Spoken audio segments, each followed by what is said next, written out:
kids, Rob from Got Game here for your week 6 home PE lesson. It's great to see you all again.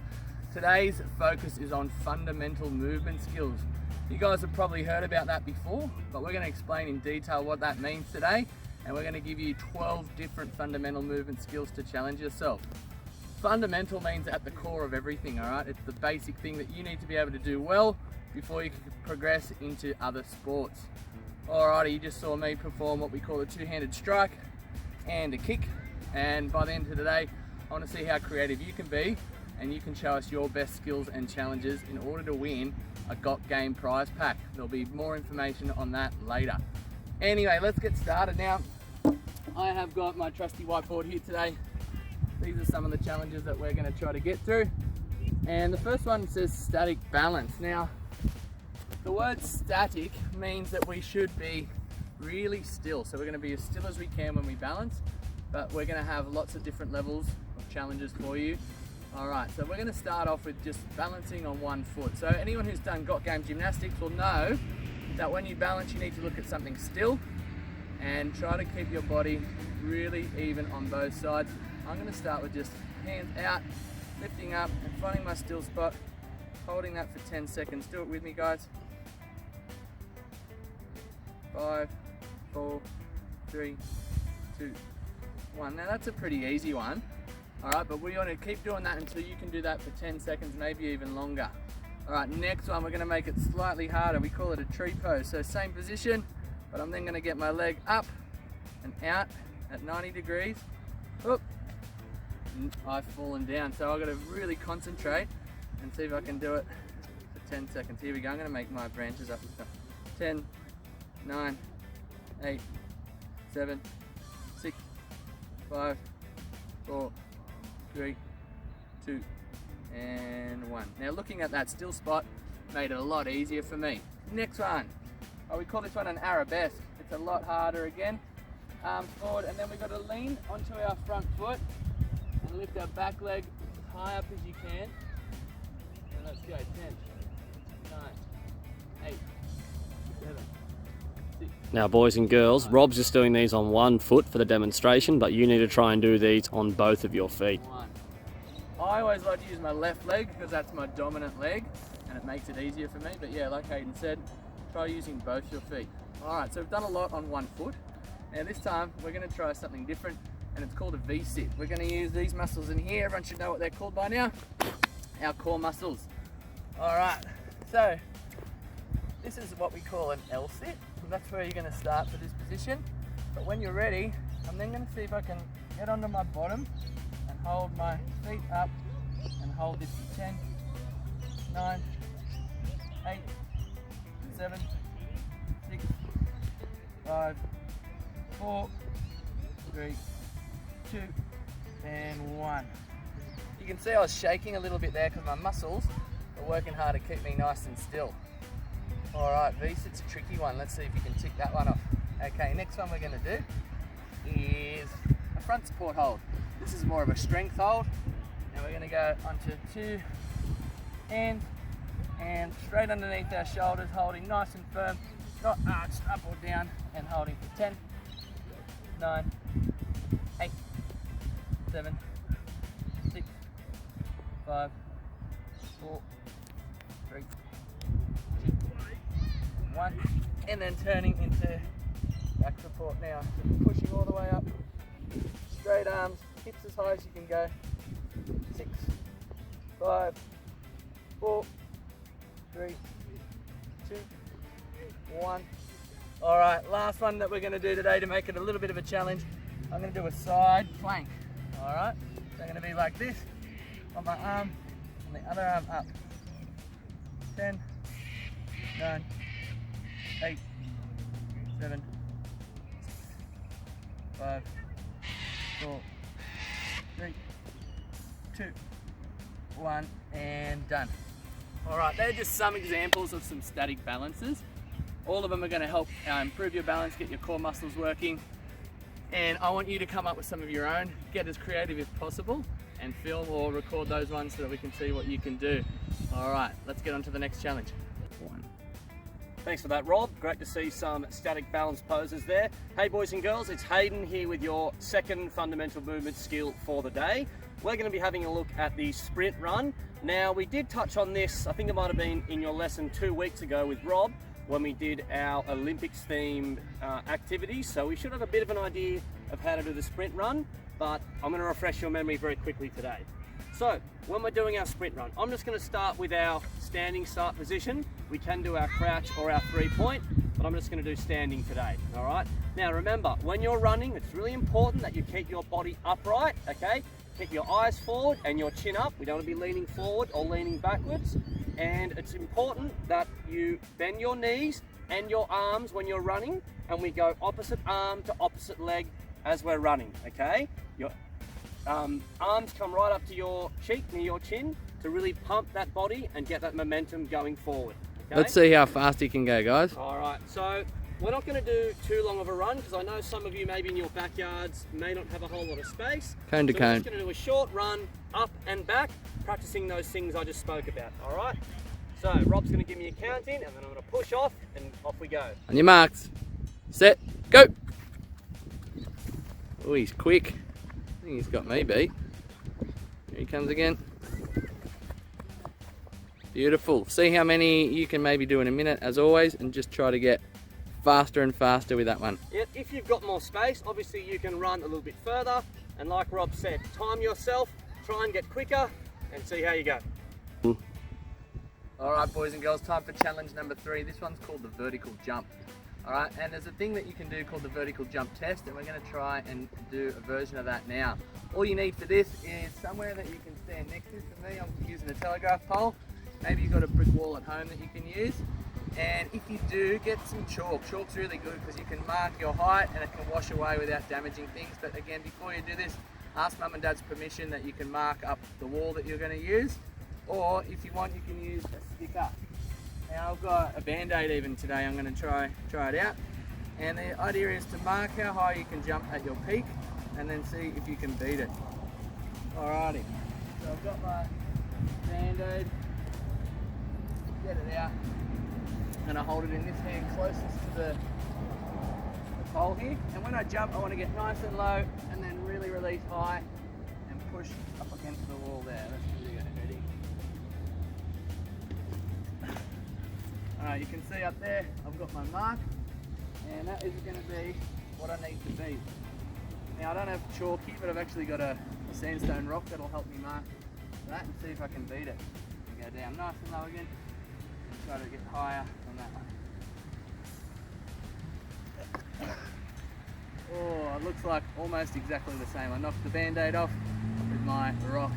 Give it a go, challenge your family. You might have Mum or Dad up the top, and you guys work down like a leaderboard so you can move up and down. Cheers. Okay, we're going to have a look at our catching fundamental movement skill now. Now I've got a soft jelly ball here and a tennis ball. If you're in kindergarten year 1 or maybe year 2, you might like to start off using a larger, softer ball like this. It's a little bit easier to catch. And then if you're feeling confident, then you can move on to using a smaller ball like a tennis ball. It's totally up to you. For the example today, I'm just going to use a tennis ball. So with our catching, maybe before you start, have a think about some sports or games or activities that involve catching a ball, okay? Pause the video, have a think, and then we'll get into it. So to begin with, we need to learn our 2 ways that we can catch the ball.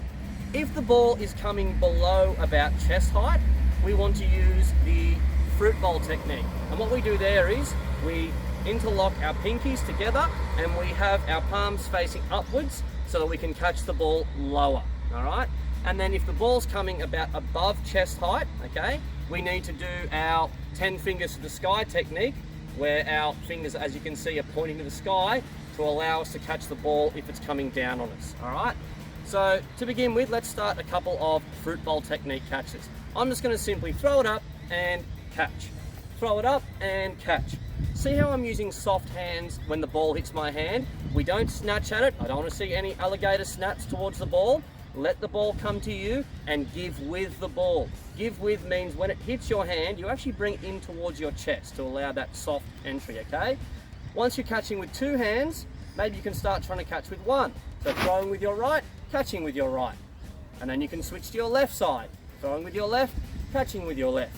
Then alternating, which means throwing with your right, catching in your left, throwing with your left, catching in your right, and going backwards and forwards like that.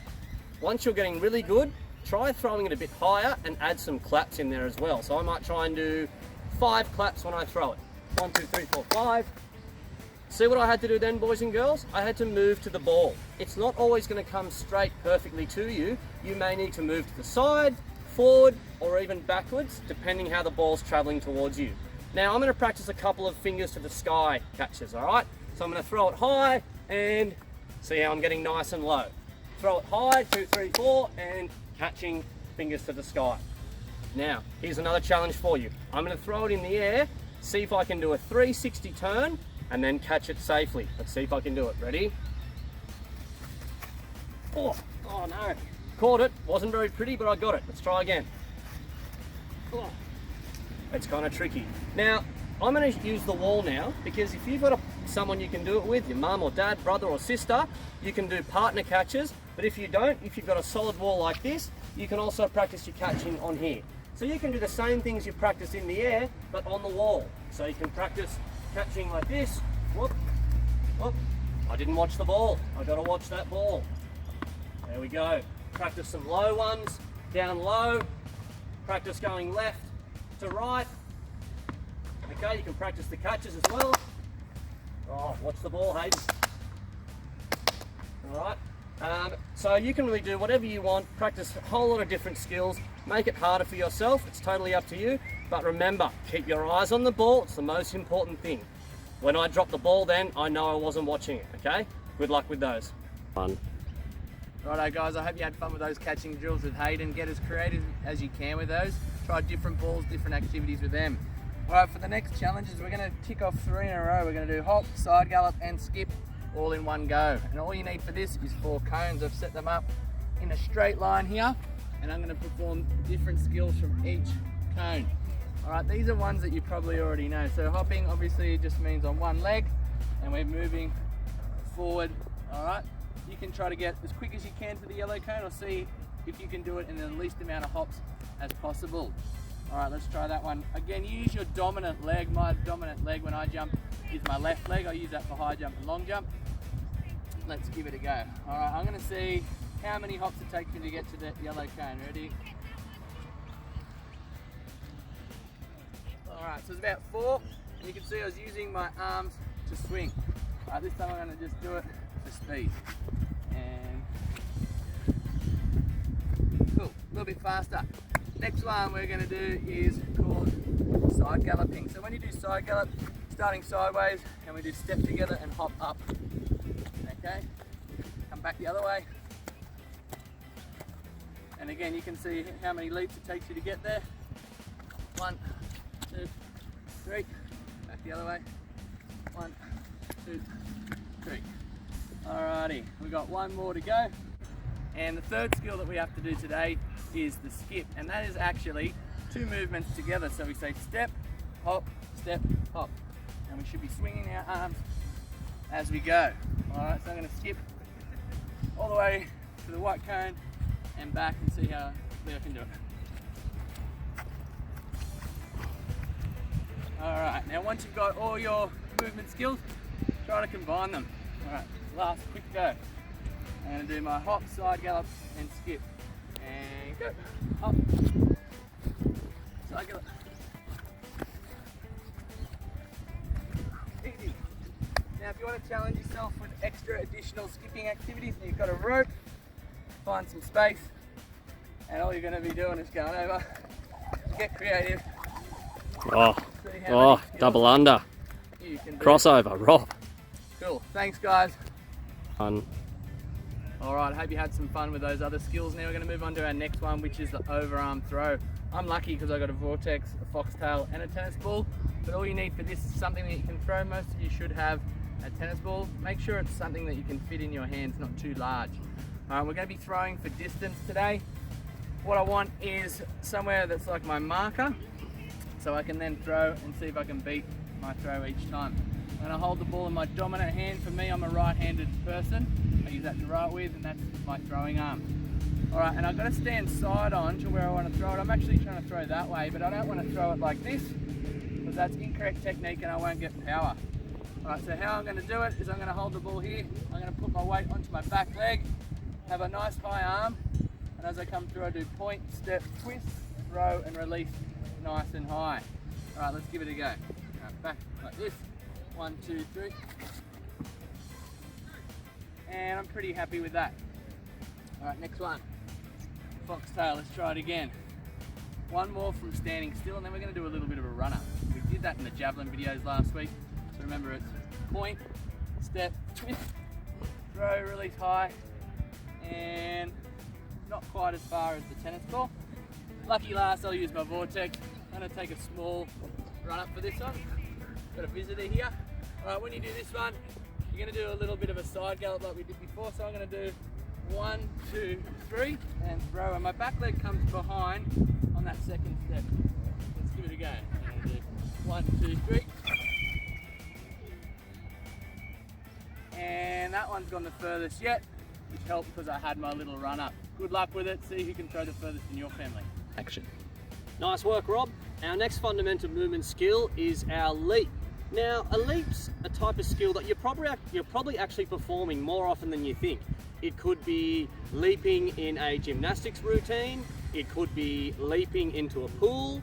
It could be leaping to catch the ball in netball or AFL or similar sports like that. So how we do the leap is, obviously it involves our legs, our lower body. So like Rob mentioned in the last video, you actually want to be jumping off your dominant leg. So even though my right leg's my dominant, I prefer to take off on my left leg with things like high jump and my starting position in running. So when I leap, I want to take off on my left foot. I want to get my body up nice and as high as I can and bring that other leg nice and far forward so we can jump as high or as far as we can. So it's just like this. So it's small run up, jumping off and leaping forward. All right. So how we can use that in an activity could be with an AFL ball or any type of ball that you have at home. So I'm just going to practice throwing the ball up for myself to begin with, leaping and trying to catch it while it's in the air. We don't want to be leaping and then catching the ball once you've already landed. You want to be in mid-air attempting to catch the ball. So I'll take a couple of steps back and throw it out in front, and I'm going to leap to catch it in the air. Okay, see how I caught it mid-air? All right.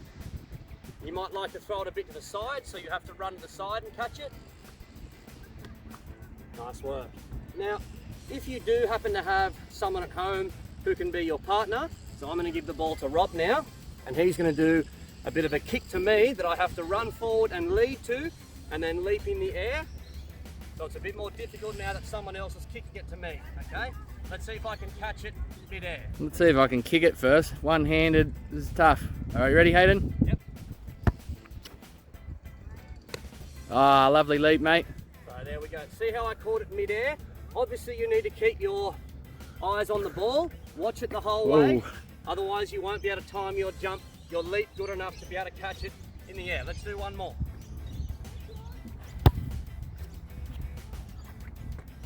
Nice. Nice work, guys. All right, our next skill for our lesson is the kick. All right, lots of sports involve kicking. Obviously soccer, you've got rugby league, you've got AFL, rugby union, all those sports where you really need to know how to kick properly. So whatever sport you choose today, pick a ball that is appropriate. Today I've got a size 5 soccer ball, which is what I use for my age group. And I've also got a smaller size 3, which might be more appropriate for you. And I've got a little AFL Oz kick ball. All right, that's more your size. I would use a bigger one. We're going to learn how to kick both out of our hands and off the ground, and they're quite different skills. We'll start with the soccer kick, and you can kick for accuracy or for distance. All right, for the first one, we're just going to kick for distance. All right, I'm going to take my run up. I'm right-footed, so I'm going to come to the left-hand side of the ball, and as I run in, I'm going to plant my non-kicking leg next to the ball, and I'm going to kick through with the top of my foot here where the laces are. Right, if you were passing in soccer, you would use the inside, but today, because we're kicking for distance, we're going to use our laces. See how we go. So take a few steps. You can do your Ronaldo stuff if you want, but today let's just focus on the kick. And make sure you keep your head over the top of the ball as you come through as well, boys and girls. Don't lift your head. Alrighty, not bad. Nice. And you can see that I kept my head down and I actually followed through with the ball. Yeah, following through is important. We don't just stop on the ball once we kick it. That swinging leg follows through. Alright, I don't think I'll be able to kick this ball as far as the soccer ball, but we'll give it a go. So with the AFL ball today, we're going to be working on what we call a drop punt. Alright, so what's a common thing that I see boys and girls do is they try to throw the ball up and then kick it. Alright, you can't control the ball if you do that. The reason they call it a drop punt is because you just drop the ball, you don't throw it up. Alright, same again, small run up. Today I'm going to try to kick through the bottom of the ball here and see if I can kick the distance out. So I'm going to take a few steps, kick through, and alright, we're going to try them both again and see if we can do better. Alright, so have a few goes for distance and see if you can get better and better and set your record. Alright, you might not have enough space to kick for distance, so the other way that we can try our kicking activities are for accuracy.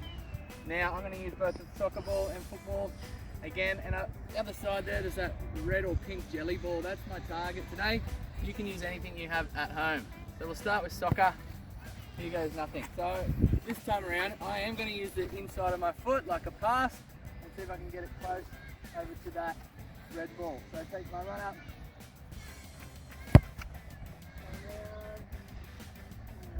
Ooh. Not too bad, but I might give myself 5 or 6 goes to see if I can get closer and closer.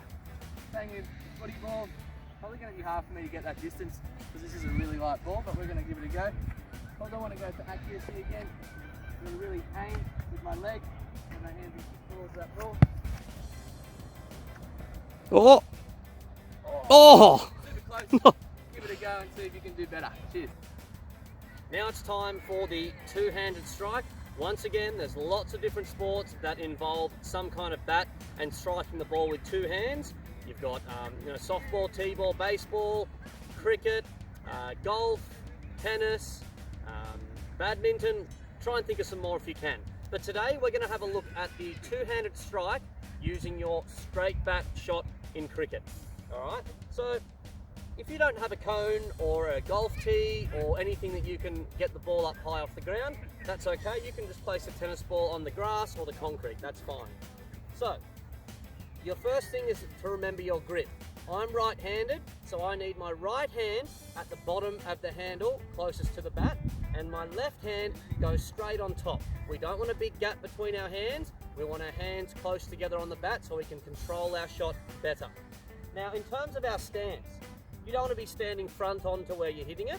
You want to be standing side on with your feet straight and your toes pointing to the side. You want to be a little bit back from the ball. You don't want to be standing next to it because we need to take our step forward. So take 1 step back and a little bit to the side, not right behind the ball, on a slight diagonal angle. And we start down like this. Remember, when you're hitting the ball, open your left shoulder up, the one that's facing forward. We don't want to crouch it down. We need to open up our shoulder. And when we strike the ball, it's so important, okay, to watch the ball, and then as you hit it, you lift your chin, okay, and your elbow comes up nice and high, all right? But make sure you're watching that ball up until you hit it, and once you've hit it, then your elbow comes up and your chin comes up. Don't lift your head too early before you struck the ball, otherwise you won't hit it cleanly. All right, so I'm going to show you all of those put together, all right? And make sure, like Rob showed you before, your other foot steps next to the ball so you can get right over it. Okay, here we go. All right, so I nearly hit got Rob's me. foot then, which means that was a nice straight shot. Now let's try it off the cone. Everything's exactly the same, and this should actually be a little bit easier now that the ball's raised, okay? You don't have to get quite as low with the bat. So I'll see if I can get it nice and straight to Rob again. Remember all those things I taught you? All right, so that was nearly got him that time, so that was pretty straight again. Now, remember guys, if you have somebody at home who can help you, they might be able to actually throw the ball towards you. So Rob's going to do a nice easy throw to me, maybe letting it bounce once, and then I'm going to try and do the exact same shot, but just with the ball coming towards me. So I need to time it and watch it really carefully now that it's not sitting on the cone. All right, let's see if I can watch it. All right, so there we go, nice and straight again. What you could even do is set some cones up or something in front of you that you can aim at to try and get it straight. Then you might put it out to the side and try and hit out that direction. Also remember that you've got different swings, like your baseball swings, your golf swing, okay? Might even be a backhand in tennis. If you've got different rackets or bats that you can use, try practicing your two-handed strike with those as well. Good stuff. Alright guys, we've made it to the last challenge today, and this is one of the fun ones that I like to do. It is called the dodge. Alright, we've all dodged in our lives. We would have done some dodgeball at school. Any single sport you've played, you would have used the dodge skill at one point or another, and it's about transferring weight from one foot to the other to either avoid a ball or a person who's trying to defend against you. Now for our little dodging skill today, we've just got 6 cones, and we're going to be doing some running, and we're going to dodge each cone by transferring weight off our left and right foot. Alright, so I'm just going to sprint, get to that red cone. I'm going to step off my left foot to the green cone off my right, and we'll see how we go. Alright, so ready, and go. So I'm going to go here, dodge.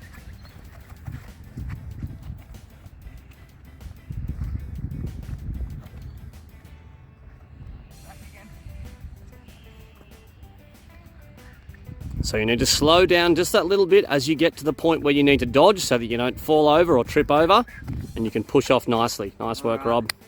Try that one out, or come up with your own. Make an obstacle course, whatever you want to do. Show us how creative you can be with the dodge. Enter our chance to win that fantastic prize pack as well. Good luck and have fun.